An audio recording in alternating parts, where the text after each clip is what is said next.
Voyez, comme cette notion d'harmonie est importante. Et c'est ce que cette expérience corporelle physique nous indique. Si on y fait attention, c'est très physique ce dont on parle, c'est très concret. Vous voyez, on n'est pas dans les abstractions, on n'est pas dans les idées. On parle de quelque chose qui est très concret et qu'on peut observer d'une façon très claire et très nette. Il y a une harmonie à respecter. Si je respecte cette harmonie, alors le corps est tranquille. Si je ne la respecte pas, alors il y a souffrance.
Le neutre ne nous pose pas de problème et on n'y fait pas trop attention en fait.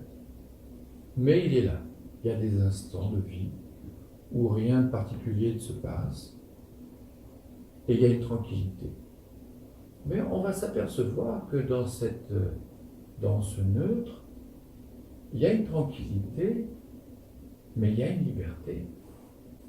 Une liberté qu'il n'y a pas lorsque je souffre. J'ai pas la liberté, lorsque je souffre, de porter mon attention à droite, à gauche. Mais lorsque je prends du plaisir, est-ce que j'ai une liberté?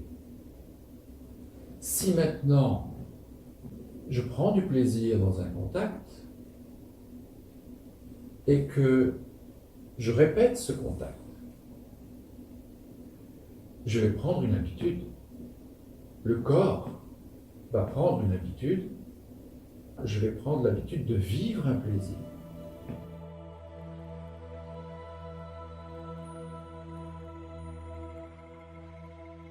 Le corps va demander après. Le corps lui-même va avoir cette mémoire de ce contact et va demander. Vous voyez, quelqu'un qui fume, au début, il n'aime pas, mais le corps va enregistrer le plaisir, il va même le transformer parce que c'est une souffrance au début, et après, il va enregistrer et ça va devenir un plaisir. Vous voyez. Alors, on a au début cette image de vouloir fumer pour faire comme les autres. Après, le corps, lui, enregistre et en addiction vis-à-vis de la cigarette. Donc là, on est dans un plaisir, on répète le plaisir. Parce que, évidemment, c'est un corps qui nous permet de jouir.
C'est un corps qui peut être très tranquille, dans le neutre. C'est un corps qui peut souffrir si la norme harmonieuse est dépassée. Mais c'est un corps qui peut jouir. Et notre réflexe, à nous, humains, c'est de répéter ce qui nous fait jouir. Si on aime faire du parapente, on va à la montagne et on fait du parapente. Si on aime faire du tennis, voyez, on répète. Et puis après, on se dit, tiens, mais il y a quelque chose qui me pousse à retourner. Voyez, on n'est plus vraiment libre vis-à-vis du tennis, vis-à-vis du parapente. Il y a quelque chose qui fait qu'il faut que j'y retourne. Il y a une force, voyez, vis-à-vis de tous les plaisirs. Si vous avez pris l'habitude de manger sucré après un repas, voyez, si vous ne mangez pas sucré, il va vous manquer quelque chose. Donc on voit qu'il y a une mémoire dans le corps qui, lorsqu'on répète une chose, enregistre, puis demande. Donc lorsqu'on parle de mémoire, et un jour il faudra bien la regarder, on va comprendre qu'une mémoire, ce n'est pas quelque chose de mort, ce n'est pas une bande magnétique. C'est quelque chose qui vit en nous et qui après réclame. D'ailleurs, on le voit, on a des instincts corporels et ces instincts, à un moment donné, nous demandent. Vous voyez, le corps, à un moment donné, a faim, donc c'est un instinct du corps et il demande. Donc, nous sommes dans notre jouissance, nous avons répété le contact et on est en addiction vis-à-vis de cet instant de jouissance, vis-à-vis de ce contact. Voilà. Alors évidemment, l'objet de contact, il devient extraordinaire. On a envie de le posséder. Vous voyez, cet objet de contact-là, lui, on veut le fuir. On le dit, mais c'est lui qui me fait mal, c'est lui la souffrance. Ben écoutez, l'objet de contact, il n'est pas souffrance. Il est ce qu'il est en ce qu'il est.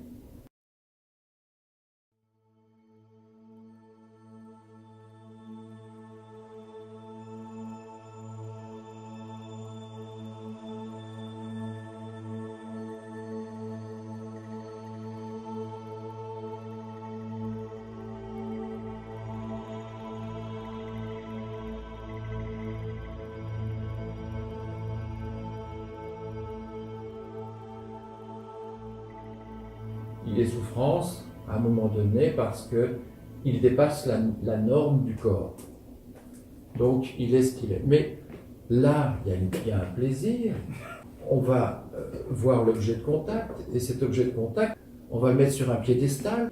Il me le faut le chocolat, il me faut le Paris-Brest, il me faut le tennis, il me faut le parapente, vous voyez, mettez tout ce que vous voulez. On devient esclave de cet objet. Voilà.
On se rend compte déjà que d'un moment de plaisir qui était libre au début, il est déjà beaucoup moins libre après quelque temps. Parce qu'il y a une habitude qui est prise et il y a une forme d'addiction. Quand on prend du plaisir quelque part, on va évidemment avoir l'objet et puis on va commencer à être en dépendance. Évidemment, ça va être lié à l'objet et on va commencer à vivre dans la peur. La peur de perdre l'objet. Au début, c'était quelque chose d'assez libre, finalement, le plaisir, mais on l'a répété. Et c'est devenu quelque chose auquel je me suis attaché. Et dans cet attachement, j'ai peur de perdre mon objet de contact, vous voyez. S'il n'est plus là, je sens que je vais souffrir d'une frustration. La frustration est une souffrance.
Vous savez, on parle de quelque chose qui est très simple, qui est très concret, qui est très terre à terre.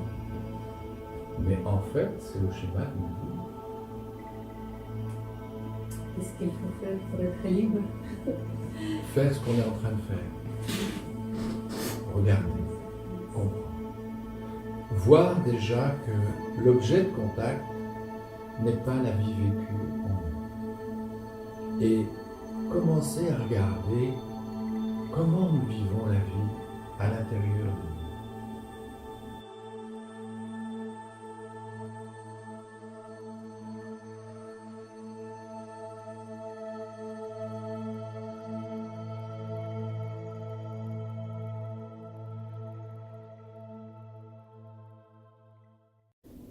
évidemment, il y a l'aspect psychologique. Là, au niveau du corps, c'est assez simple. Et c'est pour ça que c'est bon de commencer par le corps. C'est le Christ qui disait, vous êtes nés de la chair. C'est tellement vrai. On a tous été des petites boules d'énergie et on a évolué à partir de ce petit être que nous étions.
Mais maintenant qu'on comprend un petit peu la répétition, on se dit, il faut faire attention à la répétition. Parce que si je répète une chose bien, ça m'est agréable. Hein. On va s'y habituer, et puis on va s'attacher. On va avoir peur après. On devient esclave de cette obéissance.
Nous devions esclaves de cette jalousie. Voilà.